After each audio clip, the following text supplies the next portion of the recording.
Ya kalau Mbak Benu misalnya lebarannya itu seminggu sebelumnya, pemerintah seminggu sudahnya ya saling mengumumkan kan nggak apa-apa juga. Apalagi Mbak Benu itu kan tidak mengumumkan, muridnya aja boleh ikut boleh enggak. Jadi dalam hal ini kita itu harus menyadari bahwa Allah itu menciptakan manusia itu bermacam-macam, apalagi di Indonesia.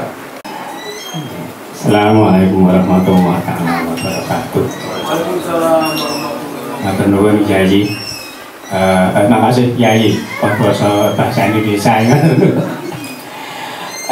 Yang saya tanyakan ke Kiai itu ada jamaah di kampung saya itu tanya masalah hukum taraweh yang 23 rakaat sama yang 11 rakaat. Tapi kebanyakan itu yang ikut imam 23 rakaat tapi 8 rakaat bodol itu loh. Kan sekarang menjadi budaya di mana-mana. Itu hukum berikut Kiai itu hukumnya gimana? Itu aja Kiai yang saya sampaikan. Terima kasih. Assalamualaikum warahmatullahi wabarakatuh. Waalaikumsalam. Karena ini menyangkut hukum yang jawab arkan sarjana hukum. Oh, hukum pidana ini ya. Mana Pak Sakar malah di pidana. Barangkali ada yang mau menjelaskan ini? Ada nggak apa fatwa dari Al-Habib Suwan? Ya. Jadi tarawih itu kan sunat. Mau 8, mau 20, mau 2 rakaat, mau 4 rakaat, sebenarnya itu kan tarawih yang 20 itu kan yang ditata oleh Sayyidina Umar. Jadi kalau secara tarawih itu pada Ramadan pertama diwajibkan puasa, Rasulullah itu hari pertama dan hari kedua tarawih di masjid tengah malam, terus pada ikut menjadi makmum. Pada malam ketiga Rasulullah tidak keluar. Ketika ditanya oleh istrinya Aisyah, kenapa tidak keluar Nabi? Saya khawatir nanti tarawih itu diwajibkan. Nah, jumlah tarawih Nabi itu berapa yang 2 hari itu tidak ada riwayat yang pasti. Nah, sebenarnya disebut tarawih itu kan sholat sunat setelah sholat isya di bulan Ramadan. Mau 2 rakaat, mau 4 rakaat, mau 8 rakaat, mau 20 rakaat, mau 36 rakaat, mau 100 rakaat, ya boleh-boleh saja. Nah, yang populer itu kan 20 rakaat karena di zaman Sayyidina Umar orang tarawih sendiri-sendiri terus diatur diimami Sayyidina Umar 20 rakaat, kemudian witirnya kadang 3, kadang 5, kadang 7, kadang 11. Terus yang 8 itu kan diriwayatkan ada hadis yang diriwayatkan oleh istri Nabi yaitu Aisyah bahwa Nabi itu di luar dan di dalam Ramadan itu sholat tengah malam itu 8 rakaat dan 3 witir. Itu ketika di rumahnya Aisyah karena istri Nabi itu kan 12.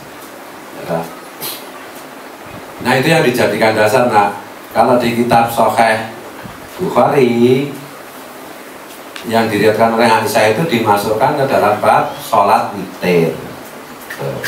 Nah, sekarang mau 8, mau nggak tarawih aja nggak apa-apa. Kalau mau ikut Nabi beneran ya tarawihnya cuma 2 kali, baru itu turun. Kalau Nabi mencontohkannya cuma 2 hari kok. Itu ya, jadi bebas saja, santai aja. Ini juga terkait dengan apa ya? Kemarin misalnya Mbak Benu ya, Mbak Benu di Panggang itu kan lebaran, puasa kira-kira 5 hari atau 7 hari sebelum kita mulai lebarannya juga begitu.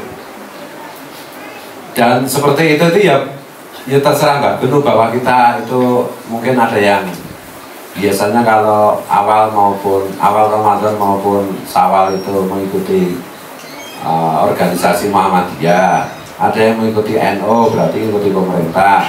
Ada yang ikut Mbak Benu ya enggak apa-apa. Jadi kita biasakan apa yang kita yakini itulah yang benar menurut kita. Nah orang lain punya keyakinan lain, ya kita hormati, jangan kita salahkan. Kalau nanti saling menyalahkan, nanti kejadiannya kayak di apa itu, di Jazirah Arab itu perang terus. Itu gara-garanya seperti itu. Dulu itu aku lupa nama khalifahnya itu. Pada zaman khalifah itu mazhab Imam Hanafi itu dimusuhi, dipersekusi, kalau ikut dipukuli sampai ada yang mati. Nah ganti khalifahnya yang berikutnya ini, yang baru ini adalah pengikut mazhab Hanafi. Maka kemudian mazhab Hanafi itu yang gantian mempersekusi, gantian memukuli. Nah kita kan orang Nusantara, keturunannya Nabi Ismail, kan nggak kayak gitu. Jadi terserah aja. Karena kekerasan yang paling berbahaya itu sepanjang sejarah adalah kekerasan yang mengatasnamakan agama. Kalau kekerasan atas nama nasionalisme macam-macam enggak separah atas nama agama, saling mengkafirkan, saling memurtadkan, saling menyesatkan. Nah kita tidak usah ikut-ikutan yang kayak begitu. Kita hormati semua keyakinan. Jangankan kok sesama orang Islam, kalau non Muslim aja kita hormati, kita hargai loh.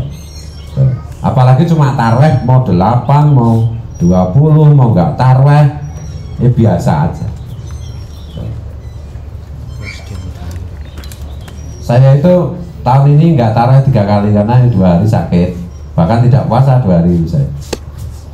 Ramadan tak poso, ternyata Ramadan jam 1 siang ngopi itu enak banget. Ya karena sakit kok. Jadi nggak taruh 3 kali, yang kemarin ya nggak taruh ya, saya sama First Lady ini. Ya kan ada saudara Ali, jadi ya saya ngobrol itu, ngobrolnya ilmu, jadi ngobrol ilmu itu pahalanya lebih besar daripada saat taruh ya, jangan. Tapi kan kita ukurannya nggak pahala. Itu ya. Ini tahun depan, mau santri mungkin pernah taruh ya kebukti depan. Ya alasan, anu kok mutabah Rasul. Kalau dina bareng itu. Ya itu ya. Karena aku waktu jadi santri aku nggak tarweh terus mancal di gerobak. Aku sesuai jadi kiai seorang tarweh berapa-apa. Gitu ya. Apalagi ya. Jadi saya itu agak cemas dengan fenomena persekusi atas nama agama. Kan Mbak Gunung kemarin juga didatangi loh. Dijelaskan, dicerahkan, tabayun. Istilah tabayun itu sebenarnya kan menteror kayak begitu. Apapun itu tetap menteror. Ya kalau Mbak Gunung misalnya lebarannya itu seminggu sebelumnya, pemerintah seminggu sudahnya ya saling mengumumkan, kan nggak apa-apa juga. Apalagi Mbak Gunung itu kan tidak mengumumkan, muridnya aja boleh ikut boleh enggak. Jadi dalam hal ini kita itu harus menyadari bahwa Allah itu menciptakan manusia itu bermacam-macam, apalagi di Indonesia, apalagi Islam di Indonesia itu sebenarnya kan macam-macam banget. Kalau menurut survei itu kan kira-kira 60-70% umat Islamnya nggak sholat, nggak puasa. Ya nggak apa-apa wong. Siapa yang mengucapkan la ilaha illallah dakhala jannah kok. Yang mengucapkan la ilaha illallah kan masuk surga. Ya rakyat tangkeri, terus warganya ragu AC, itu kita terus surga. Jadi kita jangan mudah-mudah menetapkan orang itu sesat. Orang itu misalnya orang itu sesat, kita itu nggak usah menetapkan sesat. Kita harus menetapkan. Tapi kalau orang itu ternyata tidak sesat, kita nggak sesat, maka kita yang disesatkan oleh Allah. Kecuali kalau orang itu melanggar hukum, kecuali kalau membahayakan kehidupan berbangsa dan bernegara, kecuali kalau orang itu benar-benar yang melanggar hukum itu kriminal, lah itu baru dipersoalkan. Merugikan orang lain, lah itu baru dipersoalkan. Menggunakan agama untuk menipu orang, itu kita persoalkan. Tapi sepanjang tidak ada penipuan, tidak ada pelanggaran hukum, tidak merugikan kehidupan bersama, ya silakan saja. Kita biasakan begitu. Jadi nggak usah kenceng-kenceng lah. Gitu ya. Beragama itu yang penting adalah menjadi orang baik. Kan Allah menciptakan berbahasa-bahasa, agamanya macam-macam. Kan ditutup ayat fastabiqul khairat. Maka berlomba-lombalah berbuat kebaikan, bukan berlomba-lomba tarweh, bukan berlomba-lomba puasa, enggak. Berbuat kebaikan kepada sesama makhluk Tuhan. Nah, ini harus kita tekankan, ya. Jangan sampai nanti naudzubillah menjadi golongan zindik atau zindiko, bukan ibadah tapi Allah nggak suka. Ada seperti itu, seperti Abdurrahman bin Muljam yang membunuh Sayyidina Ali. Jangan lah, itu ya. Kita semua istri anak nggak taruh tak biarkan, wong sunat tuh. Pokoknya sebelum taruh walu lumayan, tambah dulu ya kan 10. Gampang. Itu ya, jadi definisi taruh itu ya salat malam di bulan Ramadan. Berapapun rakaatnya, ya terserah aja. Secara umum kita itu sudah terlalu di Indonesia itu mengenalnya itu kalau tidak 8 ya 20 masalah ini. Nah gitu. Nah, di Mekah itu kan, Mekah Madinah itu kalau malam-malam 21, 23 itu kan ditambah berapa rakaat itu sama. Nah, jadinya itu jadi tambah 10 rakaat kayaknya. Iya, ditambah 10 rakaat. Terus ada pertanyaan lagi, kalau sudah witir boleh nggak sholat sunat berikutnya di tengah malam? Boleh saja. Sholat witir itu, nah sholat witir itu namanya sholat ganjil. Sholat ganjil di malam hari itu namanya witir. Sebaiknya sholat witir itu jadikan sholat sunat yang terakhir di malam itu. Sebaiknya. Kalau nggak sebaiknya ya nggak apa-apa. Nah gitu loh. Ini dukun yang lagi laris makanya berangkatnya terlambat. Laris kok. Cakepnya nge pacing ya. Oh ya.